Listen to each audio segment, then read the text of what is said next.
Dharma will to teach us how to leave suffering, attain bliss and birth and death, and quickly realize non-birth. Cung thính đại đức tặng thịnh, vì thứ pháp hồi cấp nhất thiết chúng sanh.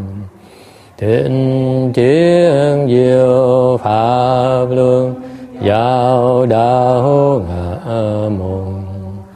Như há liêu sanh thoát tư, ly khổ đắc lạc, thập chương vô sanh. Homage to the blessed, noble, and perfectly enlightened one. Nam mô Sa Đa Tô Sư Chế Đô Yế, Ở Đà Hờ Đi San Miao San Pu Tô Xế.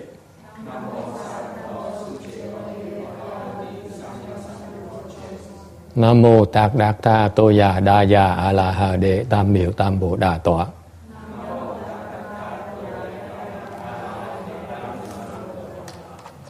The unsurpassed, profound, subtle, and wonderful Dharma in 100,000 million aeons is difficult to encounter. Now that I've come to receive and hold it within my sight and hearing, I vow to fathom the thus come one's true and actual meaning.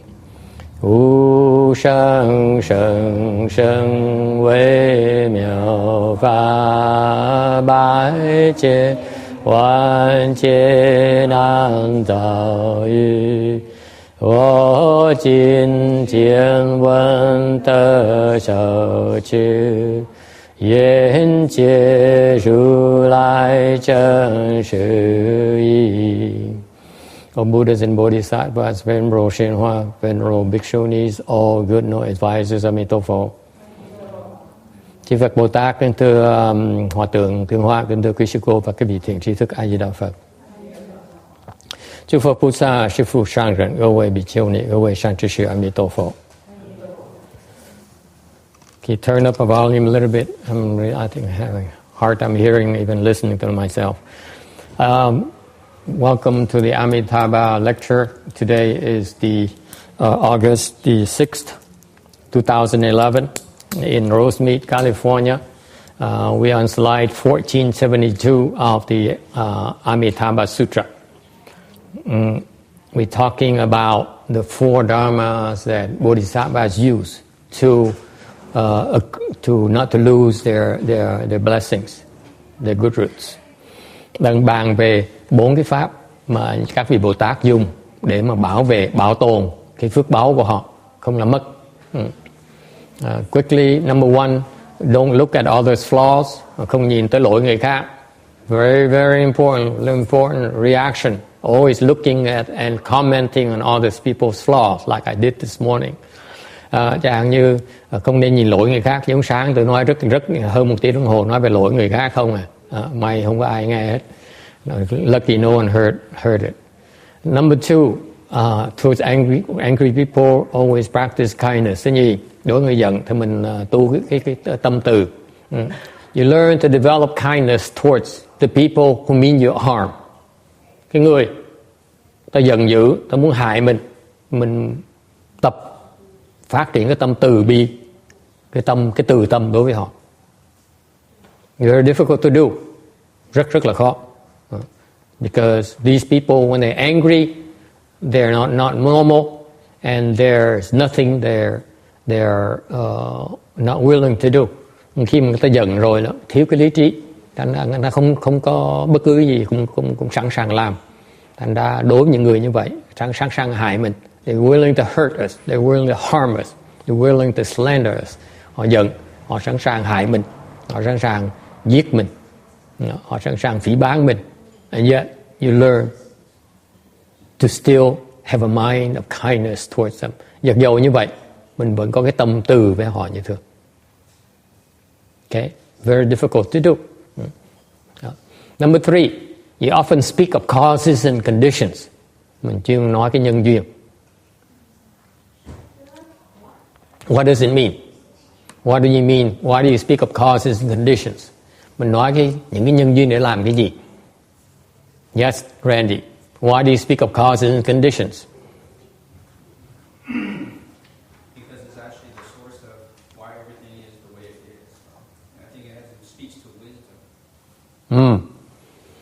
wisdom. More directly, when you speak of causes and conditions, you need to think about causes and conditions when you are addressing stupid people, confused people. Tại sao mình nói chuyện nhân duyên? Mình phải biết dùng cái nhân duyên, tại vì cái người mình đang nói chuyện đó, họ dốt nát dễ sợ lắm. They're confused. To these confused people, there's nothing you can do. Những cái người mà nhân duyên, mấy người mà bị mê hoặc rồi đó, khó mà nói người ta lắm. You have to give them the truth. You have to give them help them understand why things are the way they are. Giúp cho họ thấy tại sao cái sự kiện, cái tình trạng nó như vậy. Okay? In Buddhism, everything happens for a reason. Trong cái Phật giáo á, tất cả nó xảy ra vì có cái lý do. Nothing happens haphazardly. Không phải nó xảy ra một cách hời hợt đâu. Cái gì nó có nhân duyên hết. Everything has some causes and conditions. Tất cả cái cảnh giới của cái việc gặp đó nó có nhân, nó có duyên. What is the difference between cause and condition? Cái sự khác biệt giữa nhân với duyên là sao? Nhân là gì và duyên là gì? Cause refers to the direct correlation between the source, the reason for the state. Nhân là nó ám chỉ vào cái sự kiện mà rõ ràng nó tạo ra cái hoàn cảnh ngày hôm nay. For example, if you hurt someone, nếu quý vị hại một người khác, okay, then it is a cause for you to be harmed in the future. Nếu như quý vị hại người ta, thì trong tương lai quý vị sẽ, cái hành động đó là cái nhân để quý vị, để trong tương lai sẽ bị hại lại. Similarly, if you help others, cũng tương tự như vậy. Nếu thay vì hại người ta mà quý vị bỏ sức ra mà giúp người ta, you help others, then in the future that is a cause for you to be helped. Nếu như vậy thì trong tương lai quý vị sẽ được cái nhân, được cái là cái nhân, cái hành động là cái nhân để trong tương lai có người khác sẽ tới giúp quý vị. Okay? In Buddhism, nothing goes to waste. Nói cách khác, trên Phật giáo mình rất là chính xác. Buddhism is very precise. Nothing ever goes to waste. Không có cái gì mà phung phí hết. Whatever cause you plant, you will get the proper retribution. Quý vị trồng cái nhân gì sẽ được cái quả đấy. The Chinese say, you plant the seeds for melon, you get melon. You plant the seed for an apple, you get apples. Người Tàu có câu, nếu quý vị trồng, is it apple or melon? I know it's melon. Quả, trung quả, tở quả, trung tô tở tở. And if you plant the seeds for beans, then you get burritos.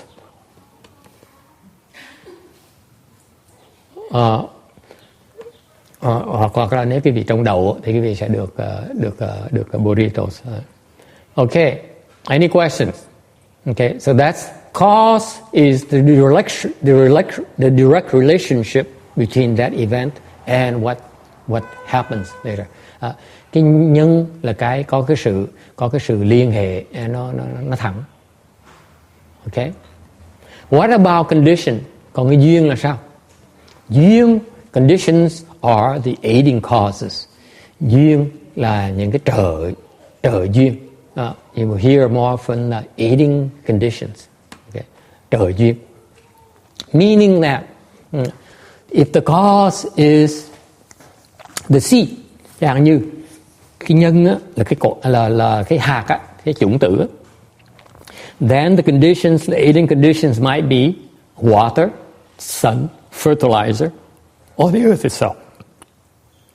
Nếu nhân là cái quả, là cái hạt á, thì cái duyên có thể coi duyên là có thể là mặt trời, hoặc là nước, hoặc là hơi nóng, hoặc là đất, là những cái trời duyên để cái hạt, cái chủng tử nó nảy nở ra. Those are the alien conditions for the seeds to mature and sprout and grow into something. Okay? You don't necessarily need the conditions, but if they're present, it facilitates the growth of these causal seeds. Duyên là chỉ chờ thôi, không phải cần thiết, phải quan trọng nhất. Any questions so far? So when you have something that is difficult to deal with, như cái việc gặp một cái hoàn cảnh, một cái cảnh giới mà khó chấp nhận. For example, you sick, cái việc bệnh rất là nặng. Okay. Or other mishaps in your life, hoặc là có những cái biến cố khác mà rất là khổ tâm. Then this is when the bodhisattvas who have wisdom can look at the causes and conditions and explain them to the people involved. Là nếu như mà cái người mà Bồ Tát mà có trí huệ là sẽ có thể nhìn thấy được cái nhân duyên của những cái sự kiện nó không tốt nó xảy ra bây giờ, để cho mình có thể sửa chữa lại. I remember going. This is a story that is very close to the heart of my elder Dharma brother. Tôi nhớ cái người sư huynh của tôi đó, lúc trước á là ở Vạn Mười Thành với tôi. We left the home life together in the Master Sri Hoa. And after a few months, Master Sri Hoa passed away.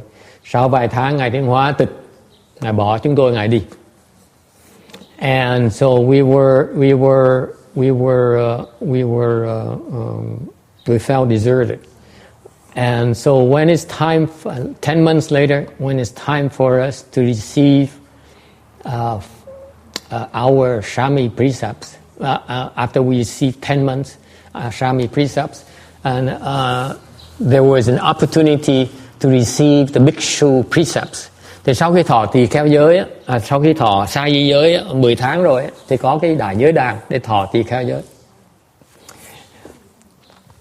And so both he and I and the other Shami, three of us, requested Hận Lü, the acting abbot of the city 10,000 Buddhas, for permission to receive the full ordination. Thì đó chúng tôi, ba người sa di, đã tới gặp thầy Hận Luật.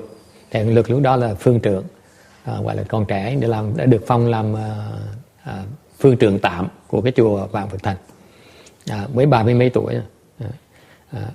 And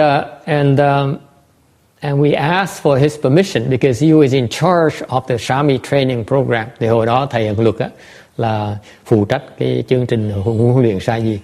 So we need to have his approval for us to become fully ordained.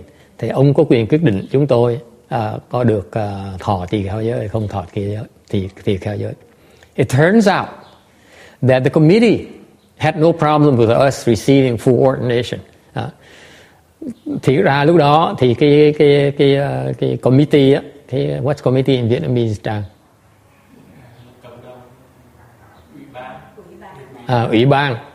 Ủy ban mà chấp hành đó, thì họ không có vấn đề gì cho chúng tôi thọ tỳ kheo giới. Only one person was against it. Có một thầy duy nhất mà chống đối thôi. And happens to be the most important one. Đó là thầy nó quan trọng nhất nữa, là thầy Hận Luật. Because he's in charge of our training program. Thầy Hận Luật là phụ trách huấn luyện chúng tôi. Mà thầy không đồng ý, chúng tôi chịu thôi. Hận Lư was against it. Thầy nói là tụi này chưa phải lúc để tụi nó thọ tỳ kheo giới. And we dead our tracks. Thầy Hận Luật không cho, tôi kẹt cứng, không có thọ tỳ kheo giới được. And of course, it made us very upset. Đó chúng tôi rất là buồn, rất là phiền não. I don't know why, but it seems like Swamis have a lot of afflictions. Hồi đó không biết tại sao nữa, mấy người sa di có vẻ phiền não nhiều lắm. Toàn là phiền não không à. You think that cultivation is helpful, but it didn't seem to help. Quý vị cứ tương tự như vậy, sa di đã tưởng đâu là sa di để tu hành, thế ra sa di toàn là phiền não không à. And we're pretty upset. So my Dharma brother felt like quitting. Thành ông sư huynh tôi, ông tính bỏ đi.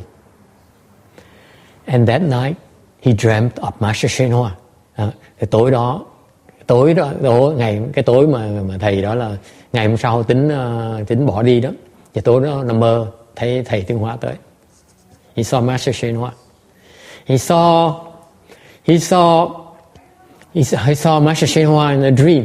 Thì thấy trong cái giấc mơ thấy ba người thôi. He saw Master Shen Hoa himself. Thầy thấy ngài Tiến Hóa với thầy. They were living in a temple. Đang sống trong cái chùa. Okay. And another then there's a third monk, rồi có một người thứ ba nữa, Địa Tam Nhân nữa. And he saw, my Dharma brother saw that himself going to, you know, in the old times long ago when you wash your clothes and you hang your clothes out to dry on a wire. Hồi bên Việt Nam, cái thời xưa bên Á Đông mình, Á Châu mình, giặt áo quần xong á, mình lấy cái áo đó mình phơi, mình treo lên cái dây đó. You know, I don't know if it happens to you, Vicky. In Vietnam, this is the case. Or China, you go out in the backyard and you hang a wire, some kind of rope, and you drape the clothes over to dry. Thành ra đời xưa như vậy, đời xưa là ngày nay vẫn còn, đời xưa gì it still happens today. Là mình treo cái dây, treo áo lên cái dây để cho nó khô. And he saw himself, my Dharma brother saw himself. Ông thầy nó ông kể, and he so vivid in his memory. He told me every single time I come to a visit, he tells me this story. Mỗi lần tới thăm thầy cứ kể chuyện này hoài. He saw himself going to the hanging wire and pulling someone's clothes and throw it down on the ground. Thầy nói là thầy tới cái dây đang treo áo quần đó, treo áo khô đó, thầy tháo cái áo ra, xong thầy quăng xuống dưới đất, to dirty it again, cho nó dơ lại. And then the third monk comes along, cái người thầy thứ ba chạy tới, nhăn mặt la bãi. He was screaming, why are you so mean to me? Cái ông thứ ba mới nói, tại sao mà thầy ác như vậy? Tu mà sao còn ác như vậy? And he says, when I look at that guy, okay, I was hận lù.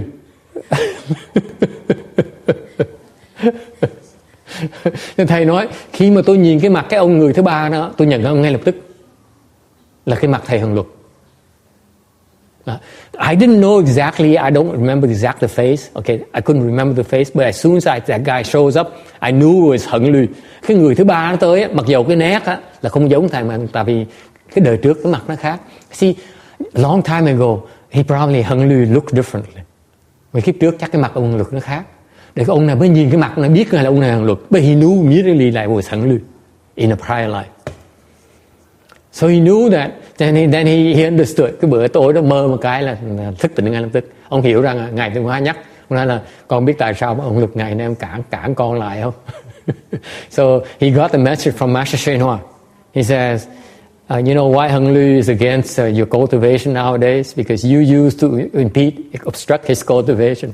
Hồi trước con chuyên môn phá cái thầy luật tu hành. Now you're paying, bây giờ phải trả lại cái nghiệp đó. And not only that, it's a funny thing. I don't dare tell this to the women, but it's kind of weird, and they might enjoy it too. Không phải cái chuyện nó hết đây. It doesn't stop here. Cái chuyện nó không ngừng ở đây.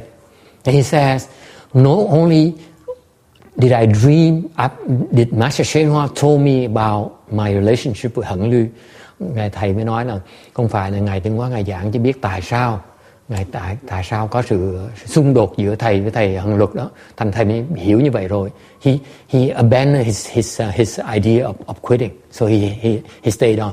Vì vậy biết như vậy đó, không có bỏ đi nữa, ở lại đó để mà trả cái nghiệp đó, to repay his debts.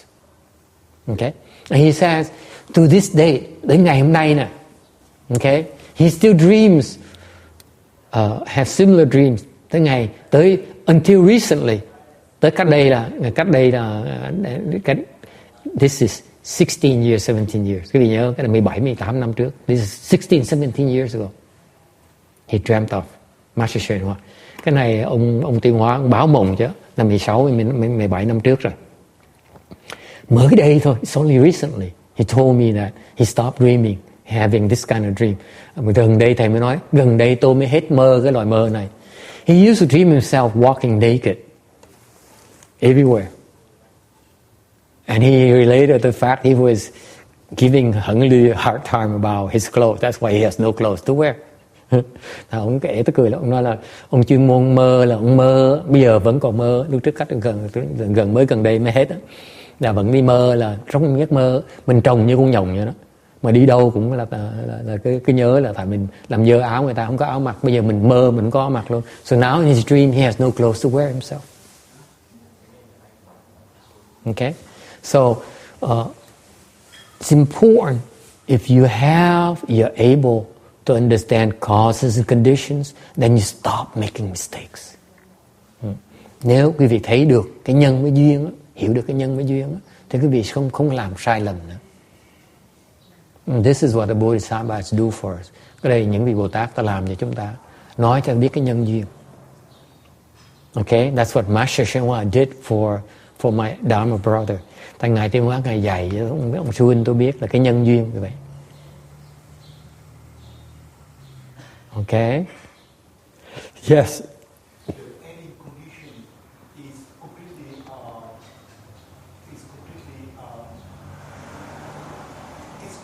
it's not defined, because when you do something, you will have an effect, but the condition, the any condition, you have no control, and it's just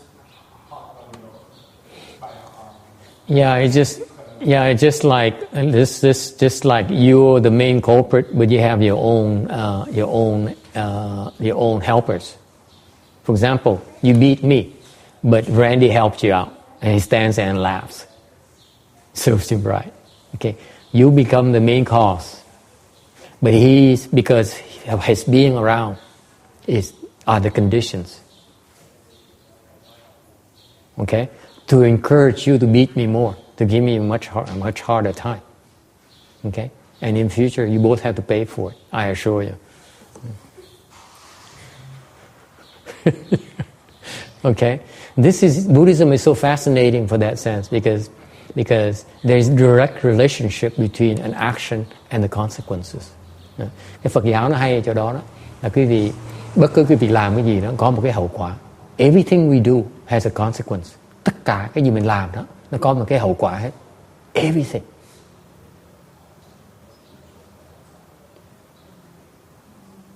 Okay, so that's why everything happens for a reason. Thành những cái chuyện nó xảy ra trong cuộc đời mình nó có cái lý do mới xảy ra, chứ không phải bỗng nhiên nó ngẫu nhiên đâu. It's not by chance. It happens for a reason. Yes. But when it happened, it's because the ending condition. So all the combinations, but plus the cause and the aiding conditions. You need the cause and the aiding conditions for that to happen. Usually you need both. It's usually rare to see only one cause. Okay, usually one cause and many aiding conditions. Thường á, một cái nhân á, nó có đủ cái loại trợ duyên hết, mình mới trả cái hậu quả được. Okay, we are all interconnected. Mình có cái sự liên hệ rất là mật thiết hơn cái vị tưởng. So are the ending conditions random? Yeah, the aiding conditions are you have no control over it. Yeah, absolutely. So you have to pay, but the when you have to pay is kind of random. Yeah, you have like for example, you have not all conditions happen at the same time. Okay, they could happen this lifetime, next set happens next lifetime, and so on. Okay, but enough so that things mature and you have to undergo retribution. Okay, thì mình cần nhân và cần duyên. Thường thường nó đi chung với nhau. Một cái nhân thôi nó có rất cái trời duyên, rất nhiều trời duyên. Okay.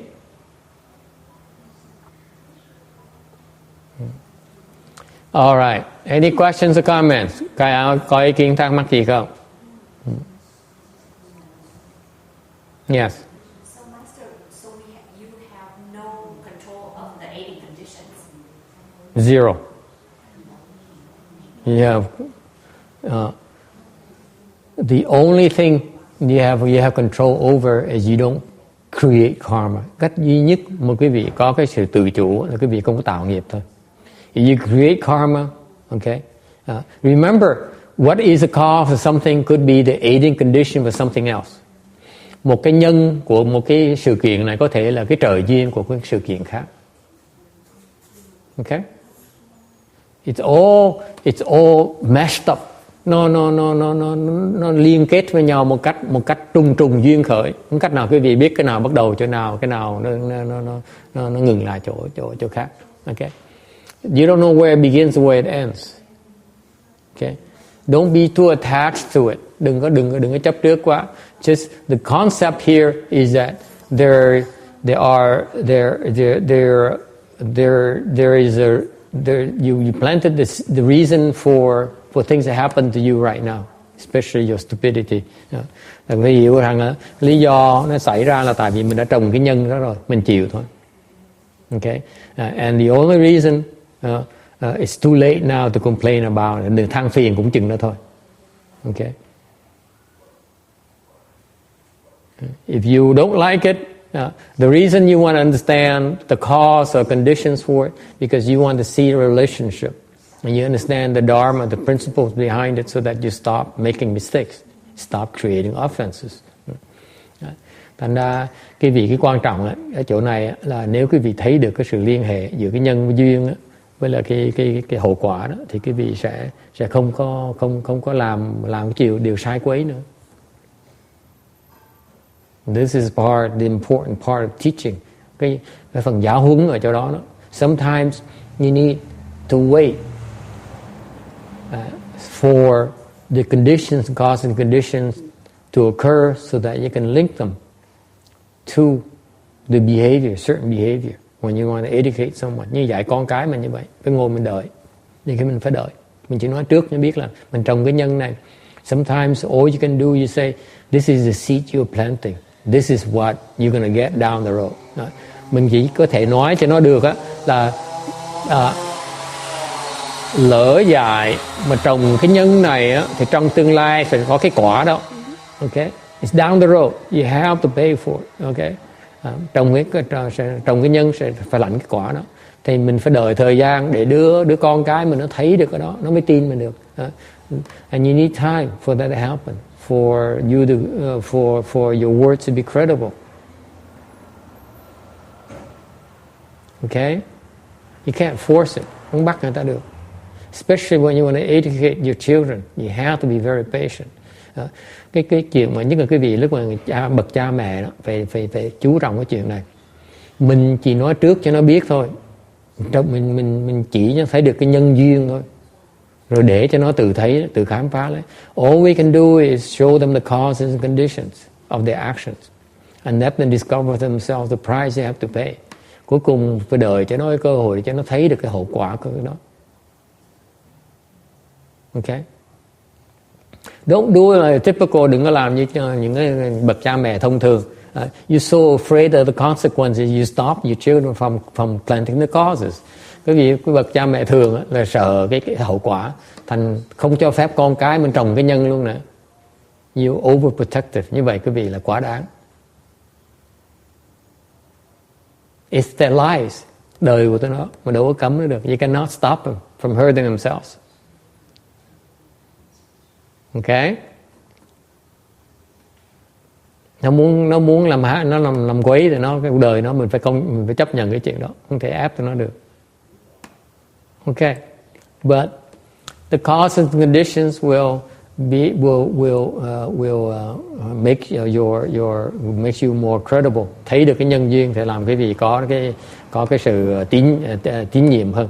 Okay. Number 4, they always mindful of Bodhi. Cái pháp thứ tư, pháp cuối cùng là họ chuyên môn tưởng niệm tới Bồ đề. Why? Tại sao như vậy? Quan Ngân, tại sao tưởng niệm Bồ đề làm cái gì?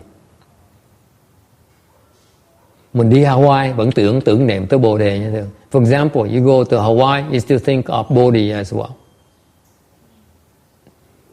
Tại sao?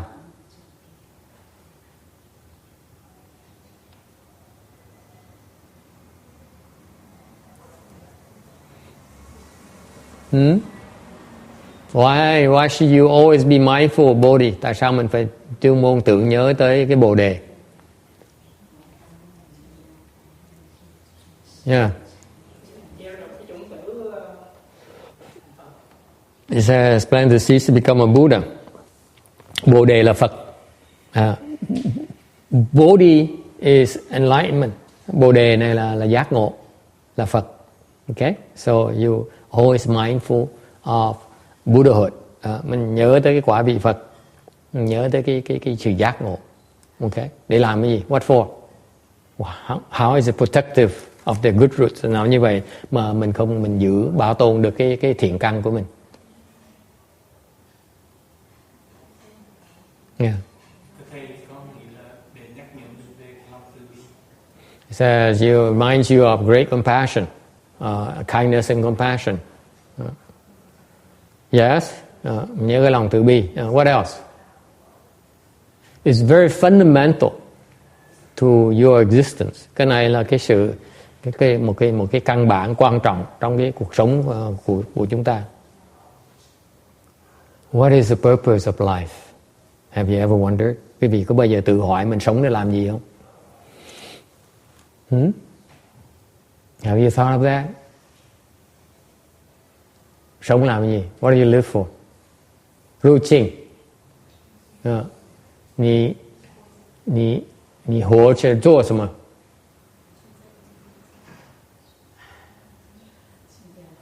本来我们身为人呢，就在还债、还恩、讨债还债。那么既然生下来了，就好好的活。如果真的碰到正法的时候，我们是要真的要来修正法，要改变我们的一生，这样子才说是比较活得有意义。She says that when she first came to our earth, she thought she came here to repay her debts. Yeah, right. You buy that? Huh? Bà nói là lúc đầu bà tới đây, bà tưởng bà tới đây để mà trả nợ. Tới nay nói ngon lành lắm. I would never come here to repay my debts. Tôi không bao giờ tới đây mà trả nợ hết á. I would refuse to do that. There's no fun in it. Mình trả nợ đâu có gì vui đâu. Why would you want to come here để trả nợ? Why would you want to come here to repay your debts? What's fun in it? I don't believe it. Tôi không tin bà này. Okay. But anyway, moving on. She says, I'm here to repay my debts. And then she realizes that as she encounters a proper dharma, that it makes sense to cultivate the proper dharma so that you 为有是你要修正法，是为什么？就是我们知道因果，那也知道呢，活着呢就是来还债那个降水了，我们如果还完的时候，我们就不想做人了，我们不想再来出世了。如果是能够成佛的时候，那个最好的。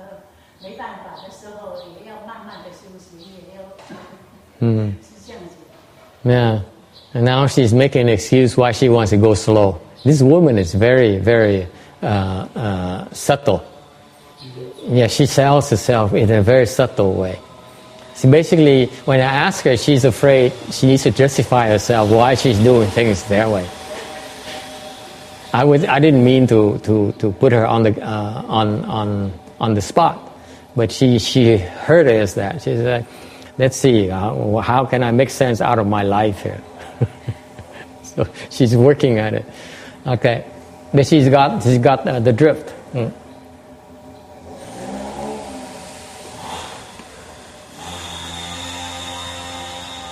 If you're confused, then the Chinese say you 醉生梦死. They say that you born drunk and you die 梦死, dreaming. Nên người Trung Hoa có cái câu gọi là 醉生, là lúc mà sinh ra thì say, mà lúc chết thì như đang mơ, như trong giấc mơ vậy. And this is what ordinary people go through, how ordinary people go through their lives. Cái này là cái sự cái đó là cái người phàm phu ta làm cái chuyện này. They go through lives confused. They have no clues of what's going on in their lives. Họ sống mà họ rất là mê muội, họ không biết tại sao họ sống. They have no reason, they have no clues, they do not understand what their life is about. Họ không hiểu rằng cuộc sống để làm cái gì, cuộc sống họ để làm cái gì hết. Surely it has to be more than simply make money. Cái vị nghĩ chứ coi, mình sống á, chắc chắn phải có ý nghĩa hơn chỉ làm tiền thôi, right? Surely it makes more sense than just making money and to pay for your bills. Không phải là mình chỉ sống để làm ra tiền, để mà trả những cái lệ phí cuộc đời của mình thôi. Okay? Surely it makes more sense than simply indulging yourself. Đương nhiên nó có ý nghĩa hơn là cái vị chỉ đi làm việc, làm ra tiền để mà trả tiền nhà, trả tiền ăn ở. Phải cuộc đời nó còn hơn, còn có ý nghĩa hơn là cái vị phải tự thỏa mãn lấy, tự nuông chiều lấy. But this is what we do. This is what we pride ourselves in doing. Sự thật là như vậy. Khi mà cái vị sống trong mọi người thường, mình theo cái lối sống xã hội này, this is what we feel is we entitled to do. Cái này người thường ai cũng nghĩ như vậy á. Họ cần tìm cái hưởng thụ. They seeking what is called happiness. Họ tìm cái sự hạnh phúc. An unalienable right to pursue your happiness. Thì trong cái xứ Mỹ người ta nói là mình có một cái nhân quyền mà không có thể từ chối được, là quý vị có thể có cái quyền lợi đi tìm cái hạnh phúc của mình.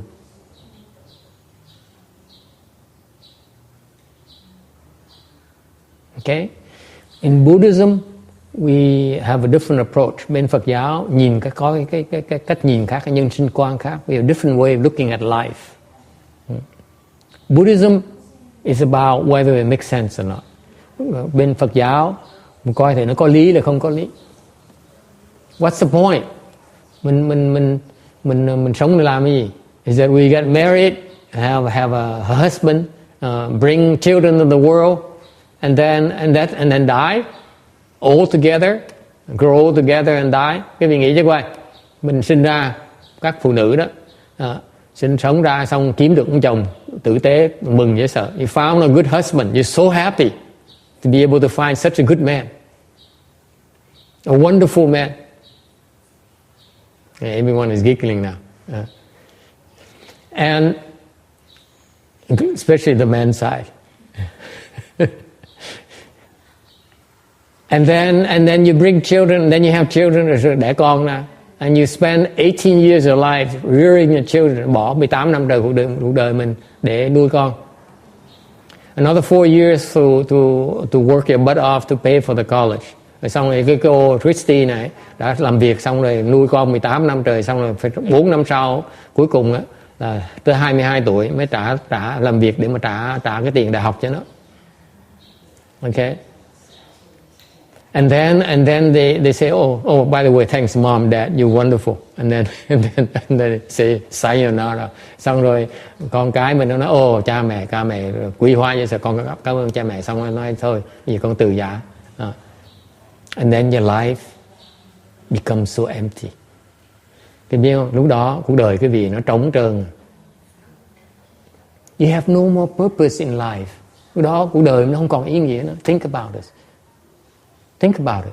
You spend 22 years of your life taking care of others. Phải không? Mình bỏ 22 năm cuộc đời mình lo cho người khác. Lo nó xong rồi, nó phủi tay nó đi. After they're done with us, okay, thanks. You're so wonderful. And now, let you know, just leave me alone. I don't want to see you anymore. Xong rồi, nó lớn rồi, nó đầy đủ, nó mạnh, nó có đủ lông, nó đủ cánh rồi, nó bỏ mình nó đi. And your life now is become so meaningless. Đó cuộc đời mình nó vô vị không thể tưởng được. You know, Trang now is so proud of his young. How old is he now? 15, 16, 17 now. Oh my goodness! So yeah, that's right. He was 15 when he first came here. Now, bây giờ 17 tuổi rồi. Okay, 5 more years. Okay, 5 năm nữa thôi. That's it. 5 more years. Then you face with the truth about yourself. What is life is about. You have nothing else to do. Nothing else meaningful to do. Think about it. Cái vị nghĩ cho coi. Con cái mình nó chiếm hết tất cả phần lớn của cuộc đời của mình, khi giờ của mình. Lúc mà nó bỏ mình, nó đi một cái, mình chơi với. When our children leave us, we are at such a loss. And we lack purpose in life. Lúc đó mình thiếu cái ý nghĩa trong cuộc đời mình. Think about it. This is what happens to almost everyone. Phần lớn những cái người phàm phu, những người thường, ta sống như vậy hết.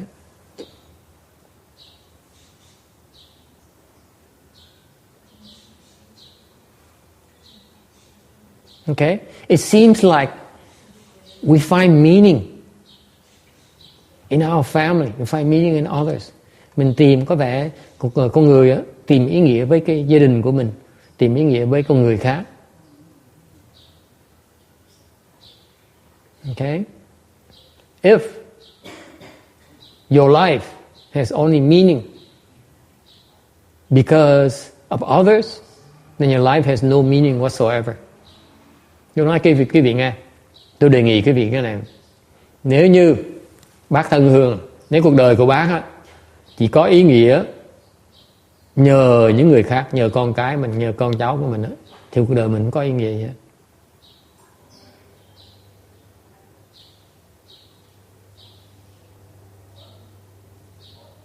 Okay? Your life has no meaning whatsoever.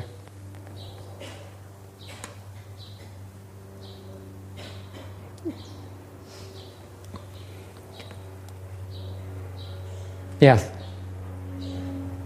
I bet nobody here agrees with what you just said. How brave of you. How brave of you. How dare you. I am challenging all of you. How dare you disagree with me. You are a pretty gutsy guy, huh? No one else dares but you. Ông nào ông giơ tay ông nói tôi không đồng ý với thầy. Tôi nói thầy nghe nè, không ai ở đây mà đồng ý với thầy hết. Tôi nói sao ông cả gan như vậy. Tôi khiêu chiến hết tất cả mọi người, không ai dám nói gì hết, mà con mình ông dám mở miệng là nói thôi. Why you disagree with me? Which part do you disagree with me? Well, without other people, you don't have anything anyway. Huh? You don't have other people, you have nothing anyway. Okay. Ông nào ông nói nếu như không có người khác thì mình không có ý nghĩa gì hết. Really? Yeah. If you have no one else, then you have no meaning whatsoever. Ông nói nếu như mà không có ai khác thì mình không có đời mình không có ý nghĩa gì hết. Yes, Ruchi.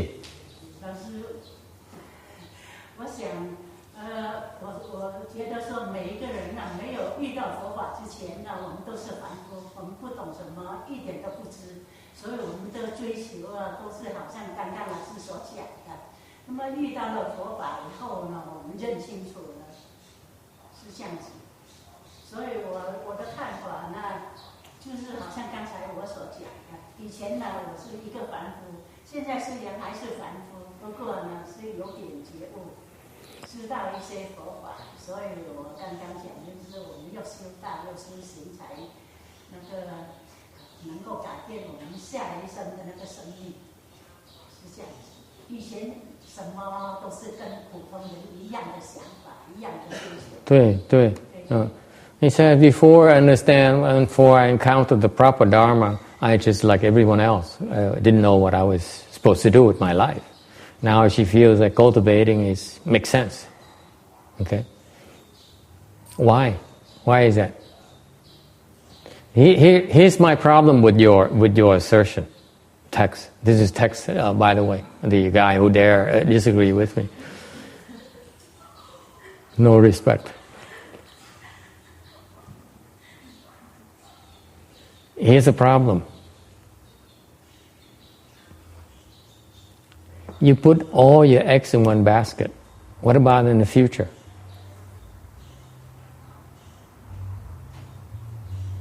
Okay? If you say that your life has no meaning unless unless you help others. Tại cái vấn đề là như vậy, vấn đề tôi như vậy nè. Nếu quý vị mà có cái thái độ như vậy là quý vị lầm lẫn nè. Tại vì follow what you're saying, but you're not considering that there are a lot of others.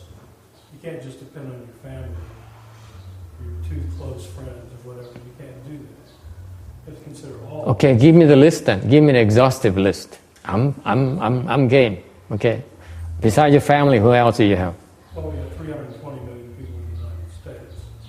We have a billion or so. I don't buy that. Well, you do. You got others. Wait a minute. Okay, I give you an example, a counter example. Okay. Of 320 million people, there are quite a few you dislike tremendously. True. Like the rock singers. You hate them, don't you? Some of them. Okay.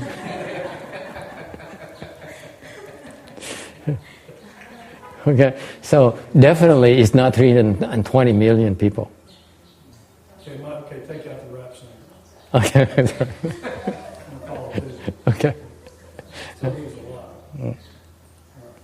My point is this. Still, your perspective is too limited by time. By time, yes. Okay. Cái khổ tôi như vậy này. Nói như vậy, ông nào nói như vậy thì ông nói là tôi là có gia đình tôi, có nhiều người khác. Mà tôi nói nếu như vậy, ông vẫn còn thiển cận quá. Okay. What about your future life? Cuộc đời cái gì sao? Sau này sao? Huh? In future life, what are you doing about your future lives? What if in the future life you fall to the hells? What are you going to do about it? Let me put it this way. Suppose you know that at the end of this life, you most likely will fall to the hells. Okay? It changes your plans, doesn't it? Yeah. Definitely, right? That's what I mean by your timing horizon is too limited, too narrow, too short term. You need to think long term.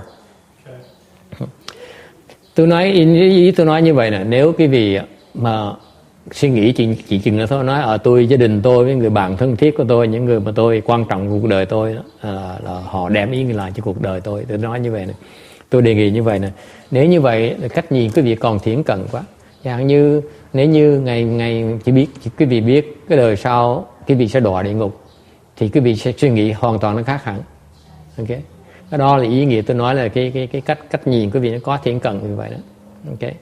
You need to look, if you believe there's continuation after this life, nếu quý vị thực sự là có tin rằng có cái cuộc đời sau này, có cuộc đời mới, có cuộc đời trong tương lai có nhiều cuộc đời khác, then the one thing that remains constant is body.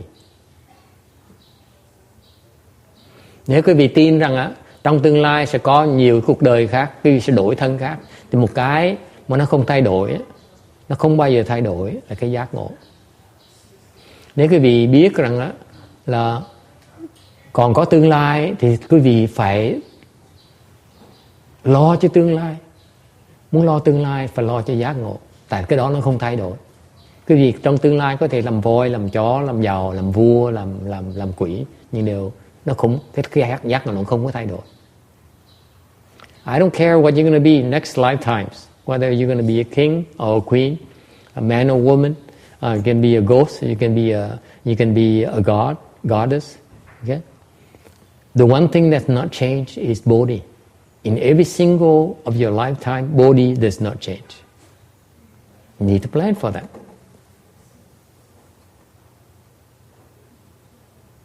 Okay? Bất cứ cái cuộc đời nào quý vị, cái nó không thay đổi là cái giác ngộ, cái Phật tánh của quý vị. Your Buddha nature doesn't change. And that's what you need to be mindful of. Quý vị phải cần tự nhớ tới cái Phật tánh của mình. If you think that your family, your daughters and your husbands bring meaning to your life, I beg you to think again. Tôi suy nghĩ những cái người phụ nữ ngày hôm nay đó, cái vị nghĩ con cái của quý vị, chồng của quý vị, họ đem lại cái ý nghĩa cho cuộc đời quý vị lầm rồi. Chances are that you are paying your debts to them. Quý vị lầm là tại như vậy nè.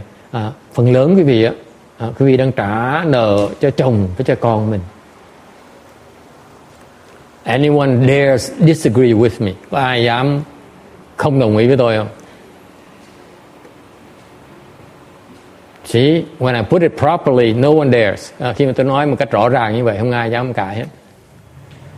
This is the case of most women, by the way. I talked to yesterday. Thuk's mother came for a visit. Chiều hôm qua, bà mẹ của thầy thuốc của chùa tới viếng tôi.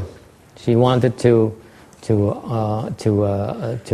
wish me a good Ulaanbaatar, tới để mà gọi là để mà cúng Vu Lan. And she said she got to tell me her life story. Bà mới kể cho cô bà cụ 80 mấy tuổi, là kể tôi cái câu chuyện cuộc đời của bà. She told me her life story. She grew up in a well-to-do family. Một cái gia đình bà lúc mà bà mới sinh lên á, 18 tuổi, gia đình khá giả. And she married down. Rồi cái ông thầy thuốc đó, ông chồng của bà là ở cái làng nhỏ. Mà bà tới cái làng nhỏ đó chơi mà bị kẹt lại, cái ông chồng tới ông đòi em cưới. So she went to a small village for a small break, for a small vacation. And when she was there at the age of 18, her husband's family from a small village came and asked her hand. Ông chồng thấy bà thích quá, tới chụp, không cho đi về. Okay?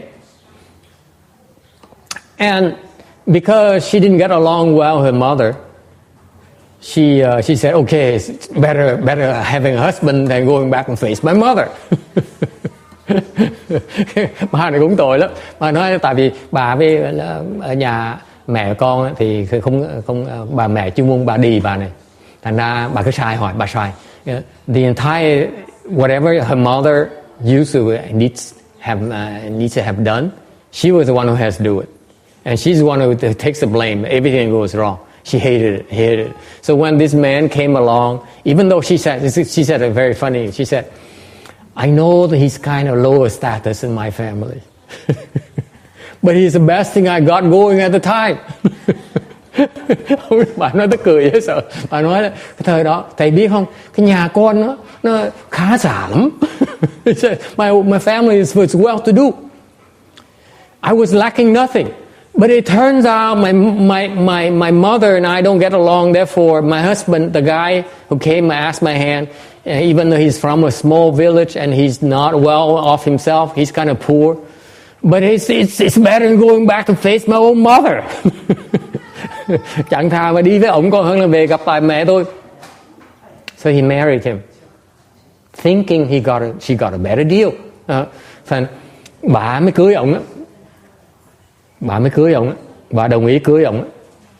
Tại vì nghĩ rằng như vậy, chẳng thà như vậy tốt hơn là về nhà ở với mẹ mình. And she said, boy, was I wrong. Thầy biết không thầy, con khổ dễ sợ. I suffered my entire life. It's incredible. And you know, you think it's funny, but I hear this kind of story over and over again. Quý vị nghe, tôi kể chuyện quý vị tủm tỉm cười, quý vị khoái dễ sợ, rung đùi khoái, cái bà này khờ dễ sợ ha. Quý vị nghe biết không? Cái chuyện tôi nghe quá nhiều người kể đi, dễ sợ lắm. And this woman here, cái bà này tội lắm, không có học, never went to school, and her husband was some sort of low life teacher, ông thầy giáo làng. He teaches at the local village school, okay? No money whatsoever. Not like even like some singers or something. At least you're making some money. This guy makes no money whatsoever. Đã không có tiền. He also brings guests home. Đã không có làm ra tiền rồi, mời khách về nhà. Okay? Doesn't give her money to pay for the guests, wine and tea and food. Mời khách về không đưa tiền thêm để mà mua rượu, mua trà, phải mua đồ ăn thêm. What she has to do? Quý vị nghĩ làm gì bây giờ? No training whatsoever. Không biết, không học cái nghề gì hết, không có cái chữ nghĩa gì hết đó. Biết được có vài chữ thôi. Làm gì bây giờ? Bác hiểu ý tôi nói không? And she had to find a way to make money. And so thành ra tự động cái nhu cầu phản bác. Bỗng nhiên học cái nghề, bỗng nhiên biết buôn bán. She learned how to sell, buy and sell immediately. This is all these women do. They buy and sell. They buy low, sell high. Mua rẻ, bán đắt. And she made money herself. Làm rất nhiều tiền. Okay? Nuôi cả gia đình luôn. Raise entire family by herself. By her wheeling and dealing. This happens to a lot of Asian women. Người phụ nữ bên Á Châu mà làm chuyện này nhiều lắm. Okay? Tội nghiệp dễ sợ. Không có cái giáo dục, không có cái nghề nghiệp gì hết, mà phải lo làm lụng để mà lo cho gia đình mình. They work their butts off to raise a family because the husband does not bring home enough money. Chồng làm không ra tiền, làm gì bây giờ? Bất tài vô tướng, phải không bác? Bác gật gà. I got her to agree to be a little bit disrespectful towards her husband. So that's my point. My point is that women, when you look at the family, the women are the one who are over in a net level. They are the one who are paying, not the husband or the children. Thành phần lớn á, những người phụ nữ trong gia đình mình á, người Á Đông mình á, là phần lớn á, trừ Christy là ngược lại, except for Christy of course. They're paying their husband and their children net.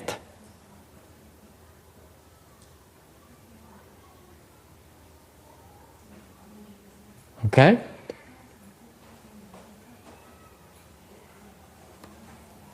So I beg all of you to reconsider your situation, because I feel that you feel that your life has meaning unless you have others around you. You're wrong. You're simply paying off your debts. That's my point. Okay?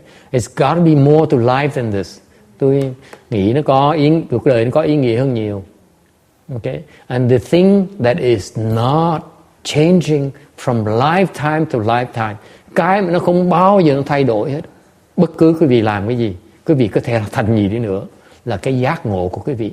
Your enlightenment never changes. Never ever changes. It remains the same. Cái giác ngộ nó không bao giờ thay đổi hết.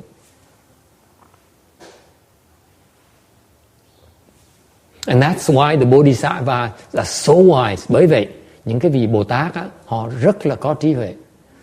Okay? They anchor the mind on Bodhi because they know they can plan around it. họ khôn khéo ở chỗ họ khi nào họ cũng tưởng niệm tới cái giác ngộ, tại vì họ có thể bàn kế hoạch về cái giác ngộ. That you can count on. Cái đó nó không phải mình có thể tính được. Okay? And that's how you preserve your good roots. Nếu quý vị cái tâm quý vị mà tưởng niệm tới giác ngộ thì quý vị bảo tồn là cái phước báu của mình.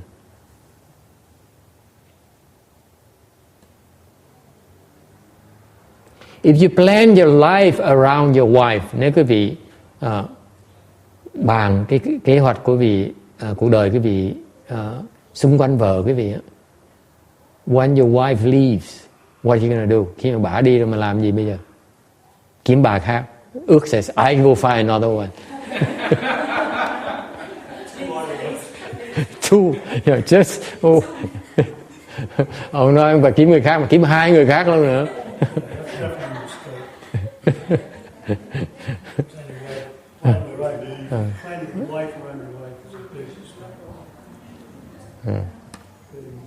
Okay, and that's the thing that we all have to face. Cái khổ mình như vậy đó. I know how wonderful it is to be in love, but if you plan your life around your loved ones, boy, are you in trouble.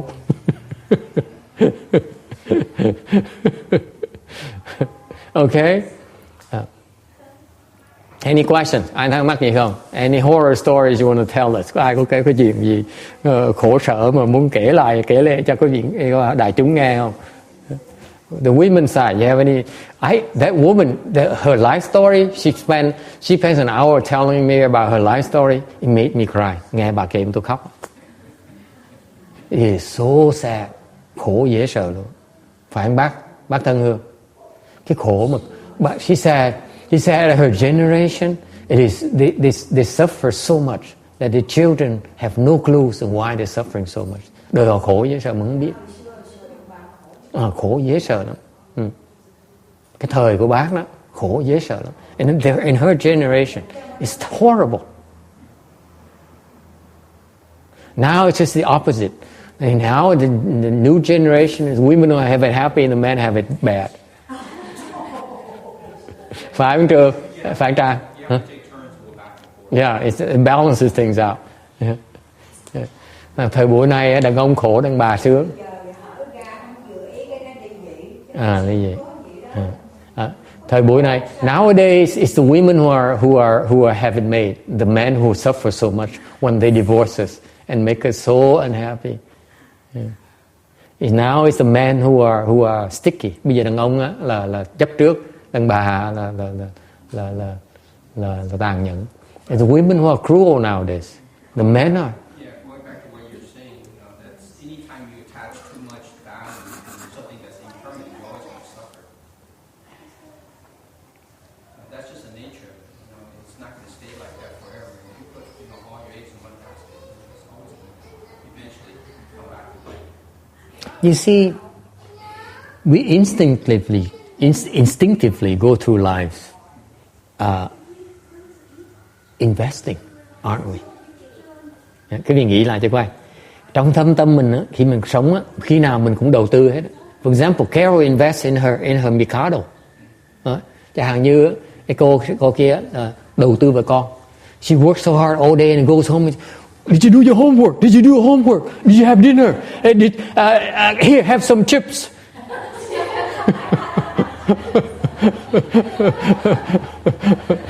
and she would and just a minute.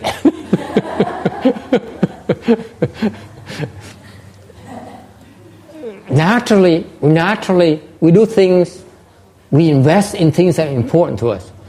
Cái cá nhân mình, người nào cũng đầu tư vào cái chuyện quan trọng như cuộc đời mình, right? That's what we do instinctively.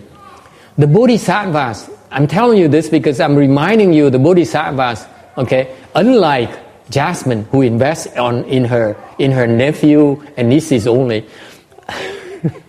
the Bodhisattvas invest in Bodhi. Okay? Nhắc cái gì nghe? Okay, có những người mà không có con cái đó, mà chỉ đầu tư cho cháu với là với chắc mình thôi đó. Ok, người Bồ Tát á, người ta đầu tư vào cái Bồ đề. They instinctively invest in their own enlightenment because they know they can always use it. Tại vì họ biết trước sau họ cái đầu tư nó cũng có giá trị hết, không bao giờ mất hết. Whereas the nephew, when they get older, they become interested in girls and they leave you. Con cháu mình đó, khi mà nó lớn rồi, nó bắt đầu nó thích con gái rồi, nó bỏ mình nó đi. Okay?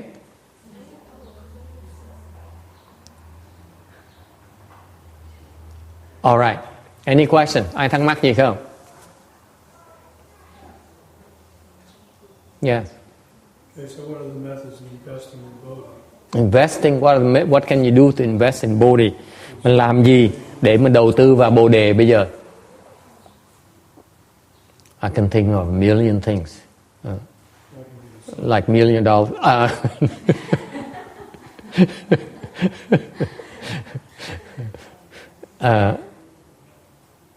You never lose sight of Bodhi.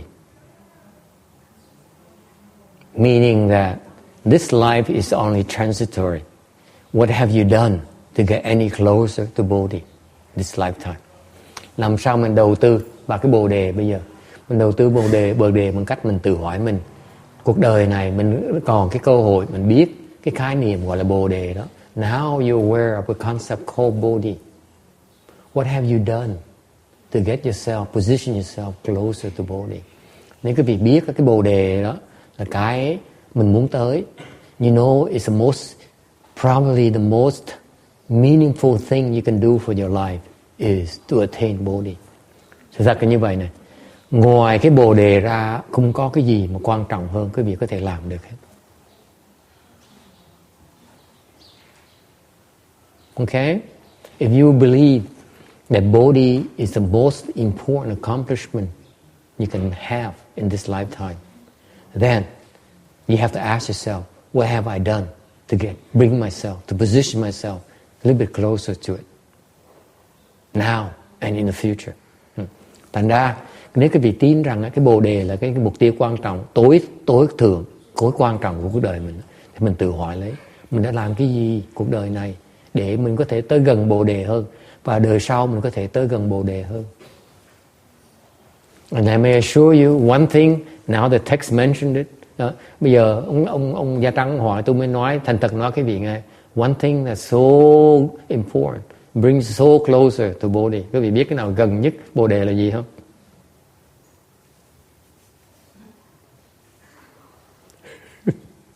Small commercial. Quảng cáo một tí thôi. Live the home life. Not funny. Tell me something I can do. Yes, you can do that. Okay? There's so many things you can do to position yourself to be closer and closer to Bodhi. Quý vị có nhiều chuyện có thể làm mà có thể giúp mình giác ngộ sớm hơn. Because here's why you want to be mindful of Bodhi. Tại sao? Đây là lý do tại sao quý vị muốn tưởng niệm tới Bồ đề. Because Bodhi is true happiness. Tại vì Bồ đề là cái sự hạnh phúc chân thật. Anything else that you consider to be joy other than Bodhi is not truly happiness. Tại vì bất cứ cái gì nào khác ngoài cái Bồ đề đó không phải là cái hạnh phúc chân thật.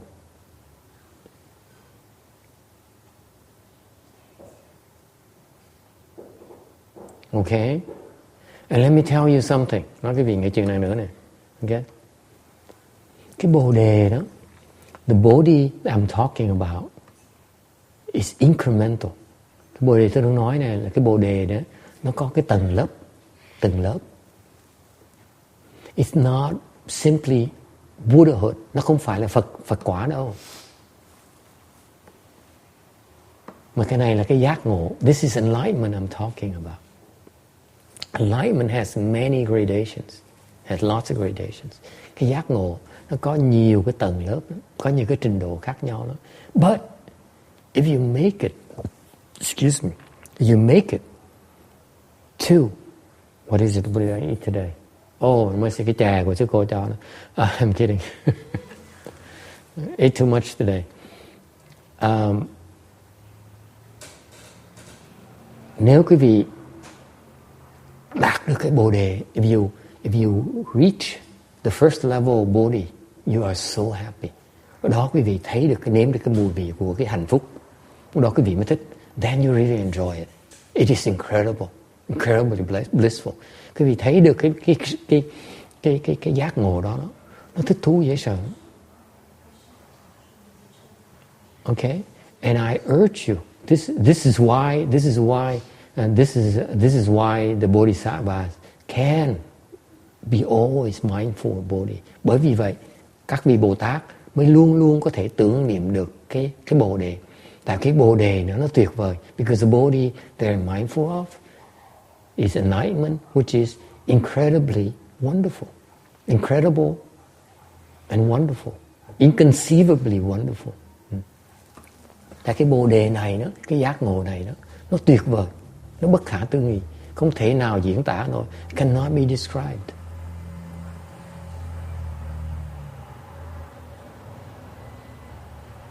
It's unique. Nó đặc biệt. And that's why once you have it, you never forget it. Một khi quý vị có rồi đó, không bao giờ quên nữa được. So it's not like the Bodhisattva walks around and say, body, body, body, body. Okay, đừng nghĩ Bồ Tát lại đi đâu xoay lưng là một cái là nói bồ đề, bồ đề, bồ đề, bồ đề. Không có đâu. They never forget it. Không bao giờ quên được cái đó.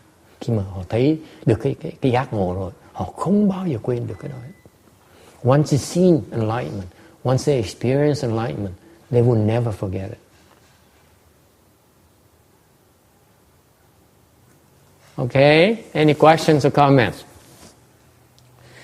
Until you reach it, cho đến khi quý vị mà đạt được á, cái bồ đề rồi á, okay, you don't know what fun really is. Quý vị không biết được cái sự sung sướng thực sự nó ra sao.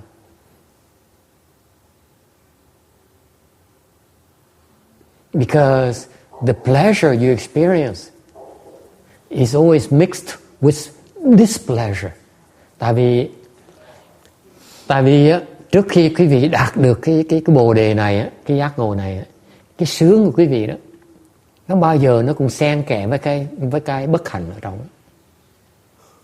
Okay, the food you eat today for lunch, the wonderful food, the great food we ate today for lunch, it's always accompanied with gas afterwards.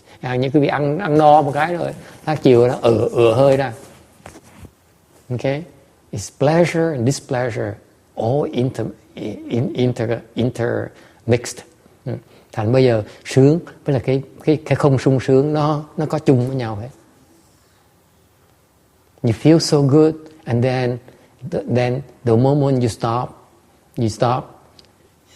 The moment you no longer experience that, you miss it. You feel miserable. Okay, and that's the nature of all the pleasure that you experience right now. Whereas bodhi, it's by itself. It's nothing. When you experience that enlightenment thing, then it is absolute. Okay? Thành cái giác ngộ đó, nó đặc biệt ở chỗ đó. Cái vì khi mà thưởng thức được cái giác ngộ nó tuyệt đối. Nó không có đối đãi. The enlightenment is not relative. Enlightenment is only one thing.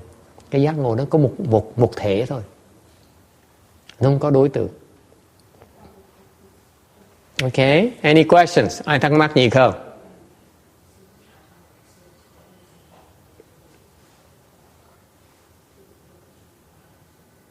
Questions or comments? Anyone awake? Ai vẫn còn tỉnh nữa không? Okay.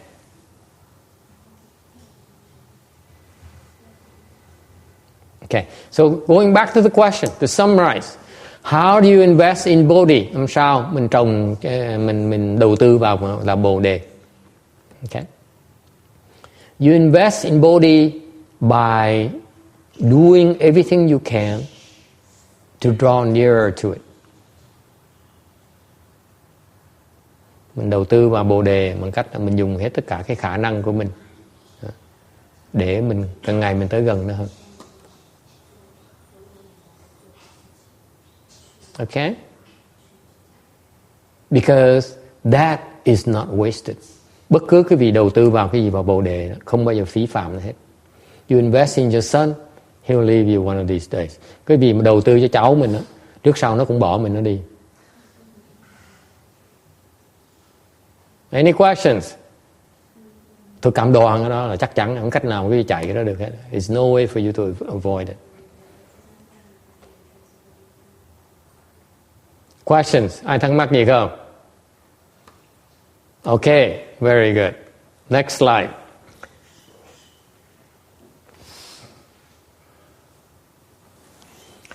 (1473). Number 25. They will be praised by the sages of the 28 benefits. Nói về 28 cái lợi ích của tụng kinh Địa Tạng này. Chư thánh tán thán.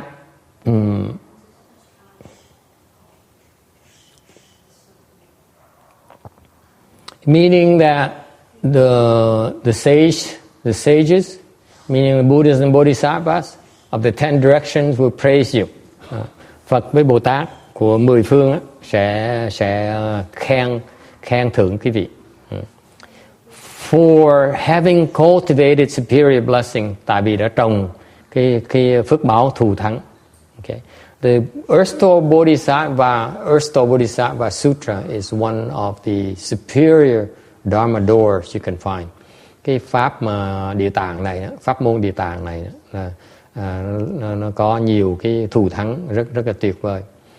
Because in the great Shastra it says, Bodhisattvas listen to the deep and profound, inconceivable Buddha Dharma, and they do not give rise to skepticism.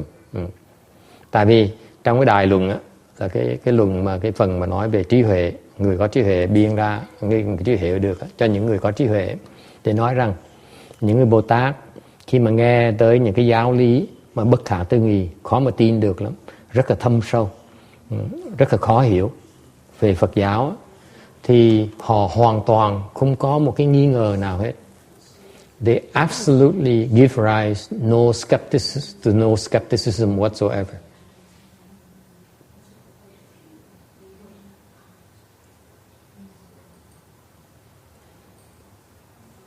Cái người Bồ Tát á, nghe Phật Pháp á, tự động, hoàn toàn, không có cái nghi ngờ hết.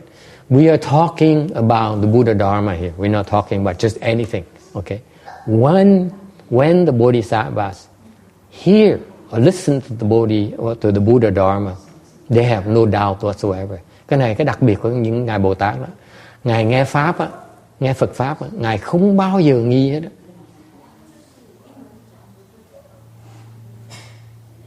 Questions or comments? Ai có ý kiến thắc mắc gì không? What is meant by this is that the Buddha Dharma is multi-layered, very profound. Cái Phật Pháp, cái nghĩa ở chỗ này là như vậy nè. Cái Phật Pháp đó, nó có nhiều cái tầng lớp đó, có nhiều rất là thâm sâu. Buddha Dharma actually is very profound. Thì ra cái Phật Pháp đó, nó sâu dễ sợ lắm.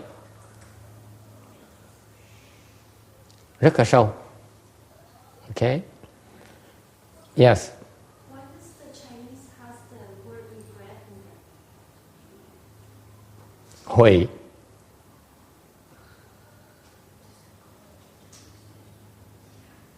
Why they have the word regrets in there? Because the Chinese want to be different. Cái câu hỏi, tại sao chữ Tàu nó có cái chữ là tiếc? Okay.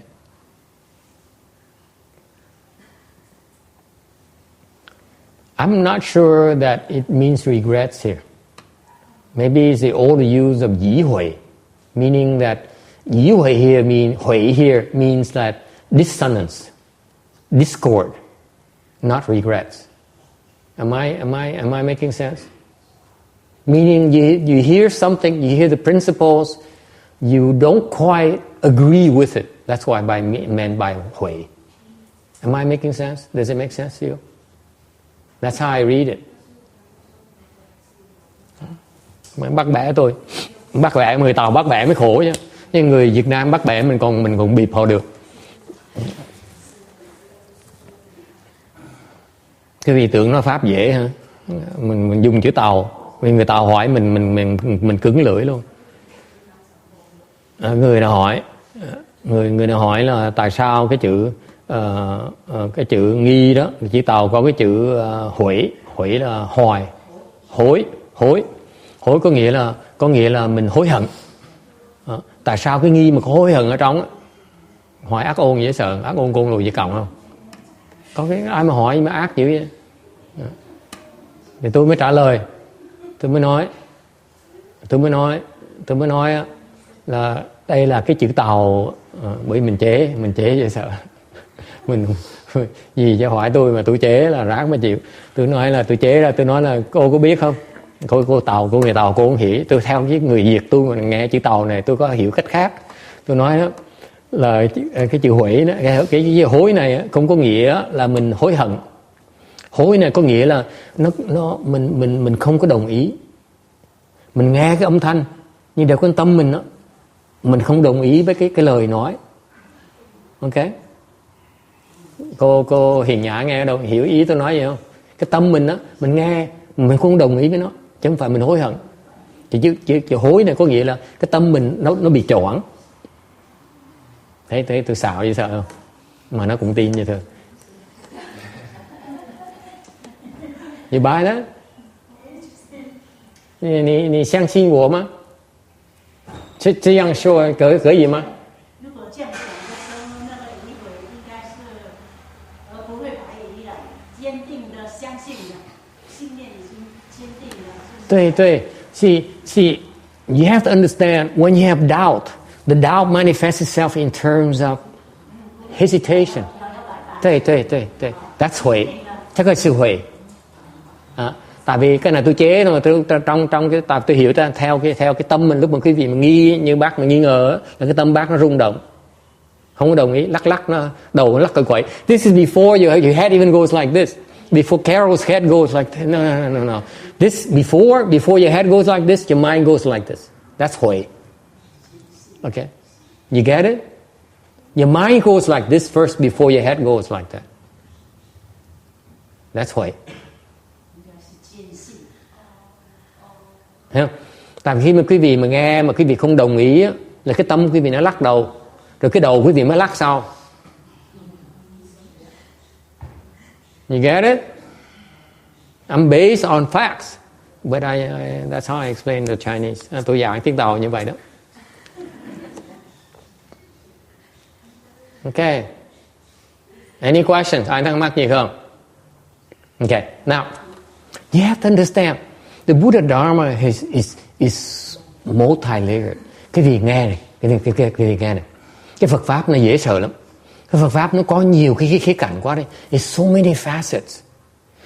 It coming from the east, it looks different from coming from the west. Cái gì từ nhìn phía đông tới nó khác, cái nhìn phía tây nó khác. Okay? And I tell you this funny story. Thì cái chuyện này mà tức cười lắm. There's an elder who invited the Buddha to his home. Có một cái vị trưởng lão nó giàu có vậy rồi, rất là giàu có. Very, very rich. He invited the Buddha over to his house for an offering. Mời Phật tới để mà cúng dường. And so he prepared the house and hired the best chefs. And then put a feast for the Buddha and his 1,255 disciples. Hồi đó Phật đi đâu là có 1.200 vị 1.255 vị tỳ kheo đi theo chung. Tại mời Phật đi ăn một cái là phải thiết cho túc 1.255 vị thôi. Ông này ông giàu lắm, ông mướn đầu bếp về rồi làm cái tiệc ở nhà. So he organized a banquet in his backyard for 1,255 people. And then he offered the feast to the Buddha and said, Buddha, I have a question for you. Cúng xong rồi, chúng ăn xong rồi, mới hỏi Phật. Nói bẩm Bích Thế con có một câu hỏi. Buddha says, yeah, what is it? Buddha knows it's not good news when this guy have that kind of attitude. Cái thái độ em biết là không xong tới nơi đâu. He says, Buddha, cái tụi nó ác ôn côn đồ gì cộng nó khác. Cái gì nghe mấy chuyện mà tôi nghe mấy chuyện tôi rợn tóc gáy. When I hear this story, my hair is standing behind my head because I was so frightened of these people. Tôi sợ mấy cái loại người đó. He says, I kill, I cook, I offer it to you. Okay, ông nói, tôi sát sanh, tôi nấu, xong rồi con cúng lại cho Phật ăn. Okay, the sin is yours. Cái tội là tội của Phật, nhưng không phải tội của con. Phật ăn mà, you ate it. Nó ác dễ sợ không? Mình nuốt cái xong rồi bây giờ mình móc hổ đâu. You can't go like this. Not in front of it. Đâu có móc họng mình được. Làm gì bây giờ? Bây giờ mình biết đồ mình ăn nó là đồ thịt. Now we find out it's meat. Nó ác dễ sợ. Think about it. He does it to the Buddha. And let him eat the whole feast before he tells you. Mời Phật tới đàng hoàng theo đúng pháp, thỉnh pháp tới, mời Phật tới đem đồ ăn là cúng, dân cúng dường đàng hoàng, cúng xong ăn hay xong rồi ngon lành no nê rồi, ok, đứng dậy cúng cái bao bì thơ đỏ đó. And then after they ate the feast, he stood up and then offered, the red envelopes, cái bao đồ đỏ đó, cúng mọi người. Okay, this is Chinese. Okay, it's not quite true. India they don't have that. Tôi chế một tí. It is happening in India, so it's no red envelope yet. But I exaggerate a little bit. You shouldn't take me seriously. And then he says, I kill, I cook, I offer it to you. It's your sin. It's your offense. Mày nói sao? Nói là con sát sanh. Đi lại là hao bộ mình mà sang chiêu giao sang chơi là hao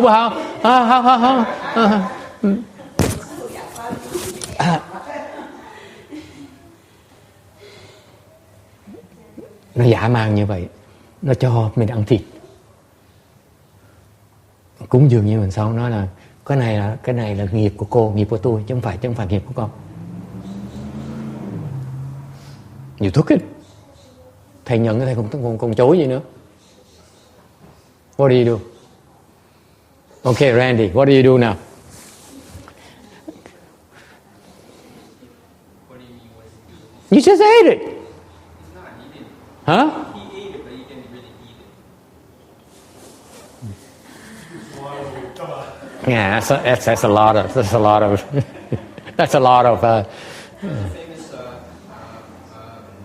patriarch in China, they used to eat a squab every night, every day for lunch. And then they said, how come the master gets to eat meat and we can't eat meat? And he said, you can't see it because every time he eats those, he put it together, he spit it out, and those birds fly away. You cannot see that. Listen, let's not talk about those Chan masters. I'm talking about you and me and the nuns, okay? Because there are such people in the world. Okay? Ông này ông nói chuyện trên trời dưới đất không? You're talking theory. I'm talking about real life. Ông này ông nói chuyện trên trời dưới đất không? Tôi hỏi cô với tôi đó. Mình tới, người ta mời mình tới mà mình cúng dường như vậy, xong cho mình ăn thịt, xong mình uống rượu, xong cái này lỗi của thầy, lỗi của cô, phải lỗi của con. Mình nói gì bây giờ? Mình ăn no nê rồi, bụng nó còn nó ựa rồi. Mình chối chỗ nào? How can you deny that you know that you had nothing to do with it?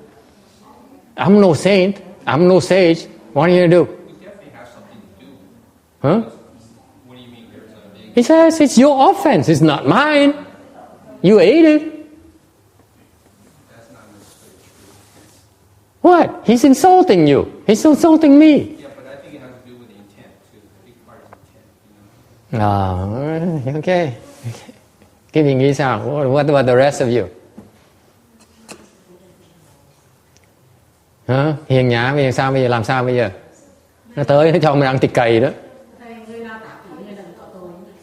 He says, giống như Randy, just like Randy says, he says, if you strike a thought, then it's your offense.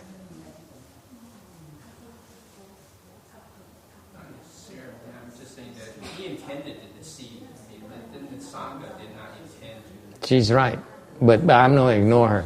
But she's cheating from the books. Cái này là bưng trước sách vở nói chứ không phải sự thật. Sự thật. Okay, Hận Liang, go.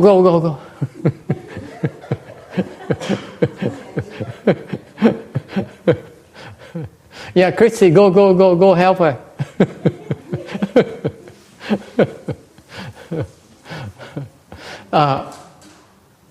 Okay, now, what are you going to do if someone says that? Okay?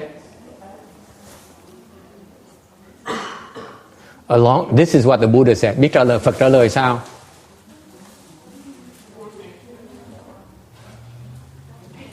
Christy, this is what the Buddha answered. He says, sages who accept this kind of offering commit no offenses. Because the Buddha and his disciples are all sages.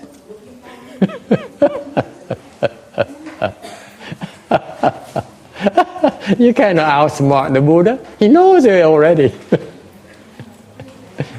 The sages who can eat meat, the same line you do. But the Buddha is kind of more confrontational. He says, sages who eat these things, they don't commit offenses. You commit the offenses.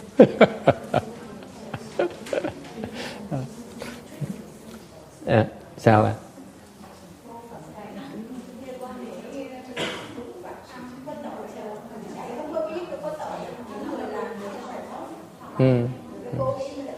Không, cái này là chơi sóc mình.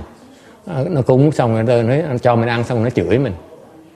Thành tôi phàm phu, tôi nghe tôi sùng dễ sợ, tôi sùng máu, tôi sục muốn dùng cho nó một cái. Nó chửi mình quá đi, đúng không? Ai mà không giận được. I don't know about you. See, you're not level people. You don't know what I would have to go through to face this. I would be so upset. It's an act of betrayal. Nó hại mình mà nó còn phản mình nữa. Học trò phản thầy. This is betrayal of your teacher. Yes. Sao?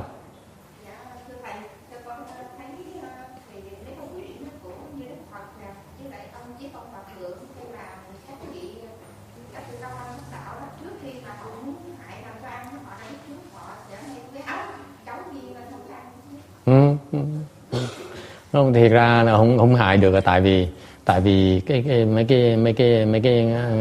mấy cái người này là họ biết trước hết rồi, sao có mặt Phật được. Mình làm như vậy để cho dạy bài học cho nó thôi, chứ còn sao có mặt được. Vì cái người phàm phu mà muốn hại thánh nhân á, không cách nào hại được hết. Sự thật là vậy. She says, of course, these are sages. This is the Buddhas with plenty of spiritual penetration. How can you possibly try to fool them?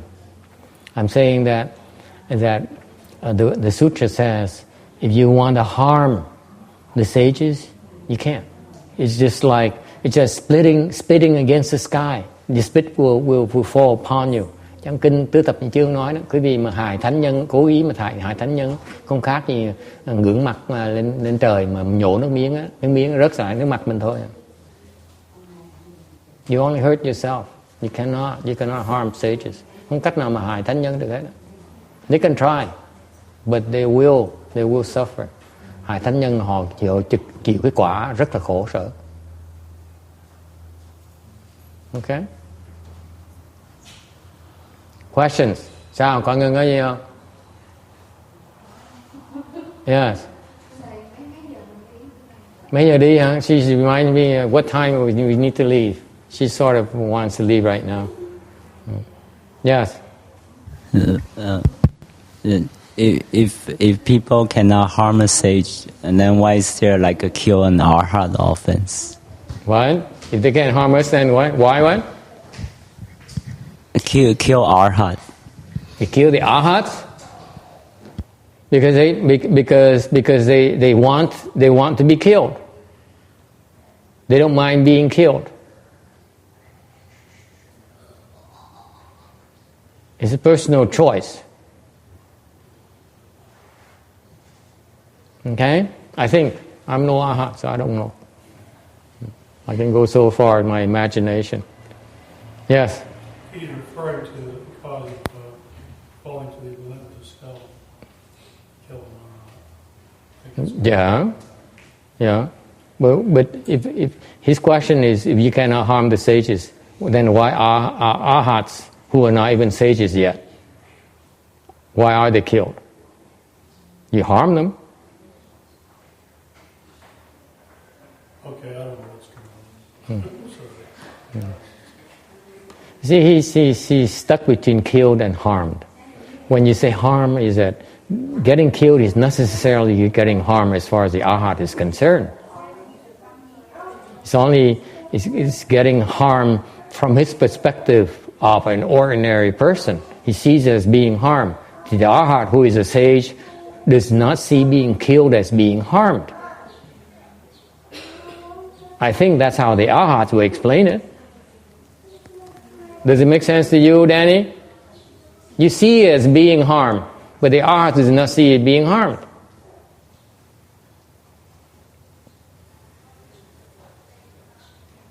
Being harmed has a connotation you're taking a loss.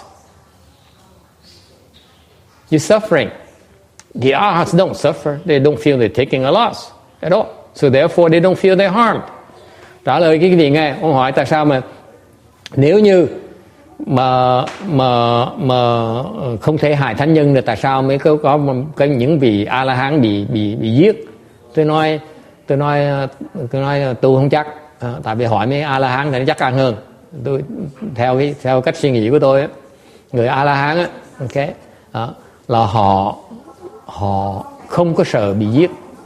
Đừng có hiểu lầm giữa cái giết với hại. Cái người phàm phu mình thấy bị giết á, mình nghĩ là bị hại. Người A La Hán đâu có nghĩ là bị hại đâu. Okay. Cái hại nó có ý nghĩa, cái hại nghĩa là mình bị thiệt thòi.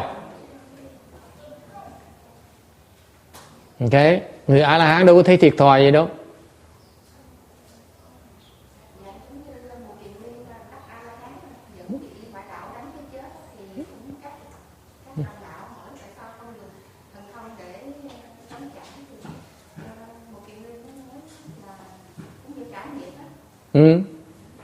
Ông đâu có màng đâu, đâu có lỗ gì đâu, ông thấy lỗ gì đâu. Mình sợ mình bị hại, tại mình nghĩ là mình bị thiệt thòi. Ông Mục Kiền Liên khi mà ngài mà quyết định mà để chết như vậy, ngài đâu thấy thiệt thòi gì đâu, thành đâu có bị hại đâu. Thành ra cái chữ giết với hại nó khác, ý nghĩa nó khác nhau. Cái người thường mình nghĩ là mình bị giết tức là mình bị thiệt thòi. Còn cái người mà A La Hán ta nhìn bị giết là không có thiệt thòi hết đó, chuyện thông thường thôi, không có sợ gì hết. Okay, hiểu lầm thôi. Is it clear? It's about the distinction between harm and being killed. It's pretty subtle, but you can't confuse the two of them. Okay, có gì khác nữa không? Anything else?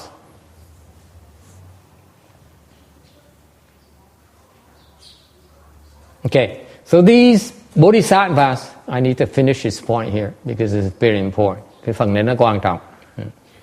The bodhisattvas listen to the Buddha Dharma. Cái Phật pháp mình nó rất là thâm sâu. Trở về cái ví dụ. Cái Phật pháp nó có nhiều cái khía cạnh khác nhau. The Buddha Dharma has many facets. Okay. Thành ra tùy cái hướng mình đến mình khó mình nhận ra lắm. And therefore it's very difficult for us to conceive of the conflicting aspects of the same teaching. Thấy một cái pháp như vậy đó, một cái Phật pháp như một cái giáo như vậy, nó có nhiều cái khía cạnh khác nhau, mà nhiều khi nó tương phản nhau nữa. Okay, it's because we living beings are so attached to marks. Cái quan niệm rất quan trọng. This is very important part of very important distinction. We living beings are so attached to marks. Cái chuyện đó quan trọng là cái chúng sanh chúng ta, phàm phu chúng ta rất chấp tướng. Okay, we are confused by manifestation. Cái bên ngoài đó làm chúng ta hiểu lầm.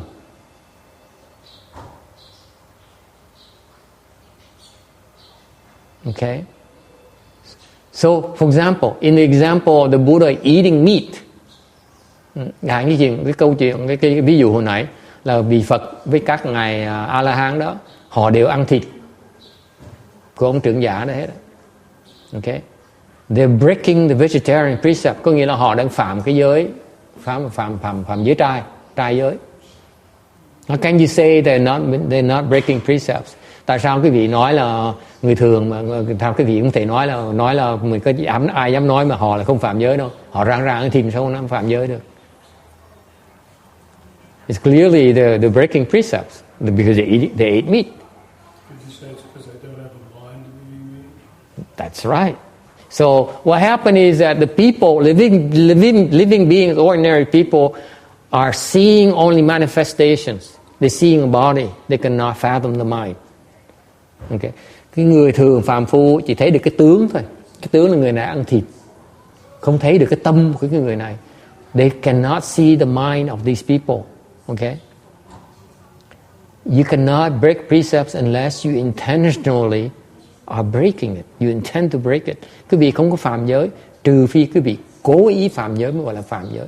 Còn nếu mà không biết thì không phải phạm giới. If you don't know, you're not breaking precepts. I take a step further, một cái bước khác nữa. These people, cái người giảng thêm cái vị rõ hơn nữa. Cái người phàm phu, cái vị trưởng giả vẫn còn thấy thịt với lại rau. This elder still sees meat and vegetables. The Arhats and Buddhas no longer see meats or vegetables. They're all the same. Ngược lại cái vị A-la-hán, vị Phật họ không còn thấy thịt, không còn thấy rau nữa. Họ thấy thịt với rau chỉ là một thôi. So whether they eat rice or vegetable or meat, it's all the same. Họ nếu ăn cơm hoặc là ăn bún hoặc là rau hoặc là thịt thì họ cũng là một thôi. Họ không khác gì hết. Now, I don't want the rest of you go out there and say, okay, I'm going back to eating meat now because it's the same. The master just said it's all the same. Tôi nói nhắc quý vị cái chuyện này. Xin yêu cầu quý vị đừng có lật tật về nhà mà nói thôi từ đây về sau con ăn chay, không ăn chay nữa, con ăn mặn thôi. Tại thầy mới nói là ăn mặn với chay nó không khác nhau gì hết đó. Okay, you can't do that. Là như vậy là không đúng. Unless you join, unless you join the retinues of demon, trừ phi quý vị theo cái tụi ma quỷ thôi. Okay. You better eat vegetarian until you are able to not differentiate anymore. Cái việc chịu khó ăn chay thời gian đi, cho tới trình độ nào mà không còn tới ngày nào đó mới hiểu được mới thịt rồi, không thấy còn chay, không còn thấy thịt nữa, thứ đó mới ăn thịt được. Chứ còn lúc này khoan ăn thịt cái đó. It's premature for Randy to go back to eating meat. Okay. Questions, comments? Ai có ý kiến thắc mắc gì không? Okay, we still have 10 more minutes. Okay. And then we have to leave. Okay, we have to be on time. Mình sửa soạn xong rồi không? You only hop on the car and go because time is kind of time constraint. Mình hơi kẹt thì giờ một tí. Thành ra mình chỉ xong một cái leo lên xe mình đi thôi. Okay. How many of you are going, by the way? Bao nhiêu cái đi? 1, 2. Raise your hands, please.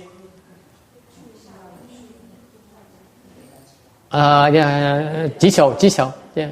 Chỉ số. 1, 2, 3, 4, 5, 6, 7, 8, 9, 10.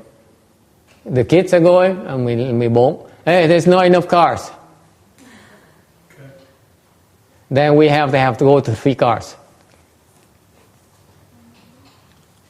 Okay. How many of them hands again? Let's show hands again. Okay. 1, 2, 3, 4, 5, 6, 7, 8, 9, 10, 11, 12, 13, 14, 15, 16,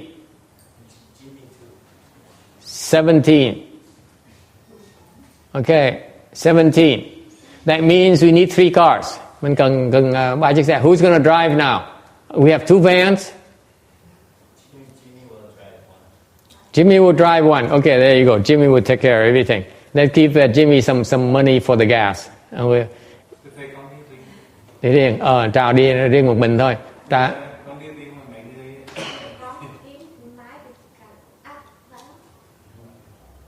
Mãi cảnh đi luôn hả? Yeah, tới cầu Quan Âm. You should go see Wan Yin and beg something, get something from Wan Yin. Okay. All right. Let's finish this slide and then we can leave. Okay. If we speak quickly, we can leave. Nếu quý vị không có hỏi gì hết, mình sẽ làm xong cái tâm này, mình sẽ đi. Number 26. They will be intelligent and have sharp faculties. Thông minh và lợi căn. You're very smart, have excellent memory and very wise. Vừa thông minh, vừa trí nhớ rất là tốt và rất là có trí huệ. Your eyes are very bright, can see very far, mắt rất là sáng, không cần mang kính, and nhìn rất là xa, giống như mắt diều hâu vậy. Your ears are very sharp, cái tai rất là thính. All 6 organs are very sharp and acute. Lục căn đều rất là bén nhạy và sắc sảo.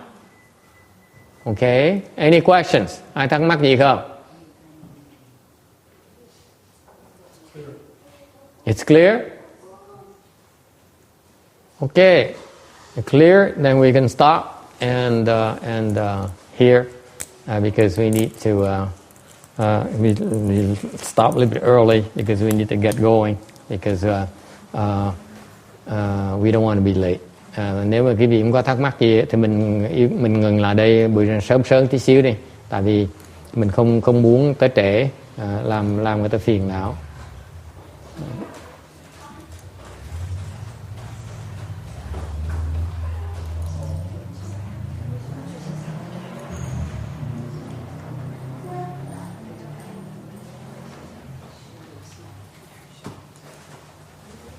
Okay, transference.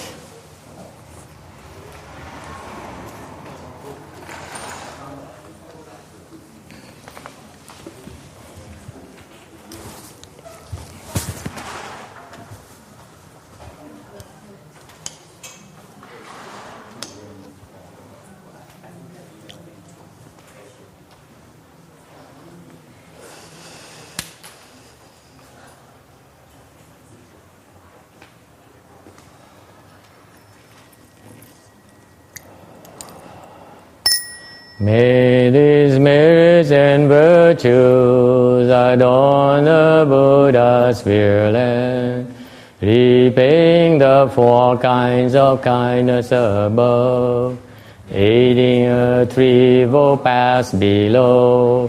May those who see and hear all bring forth a Bodhi mind.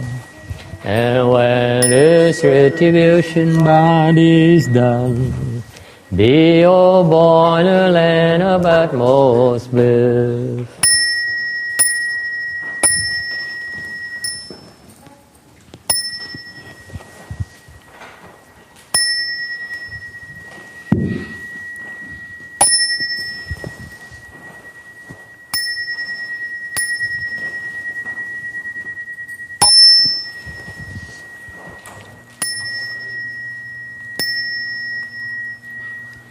Page 38, trang 38. 请翻到38页。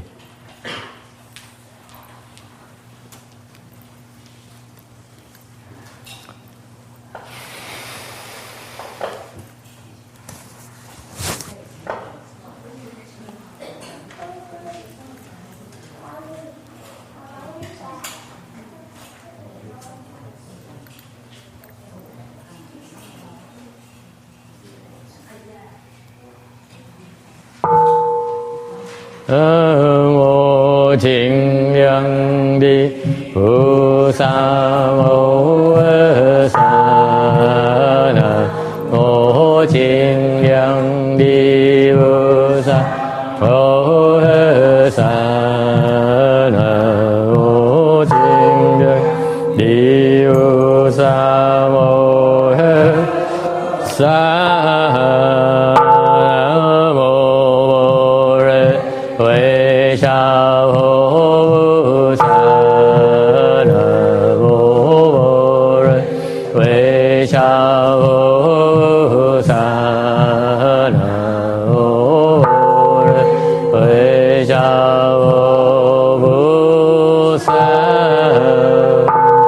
Bồ Rê Bồ Lô Mi Đô Sinh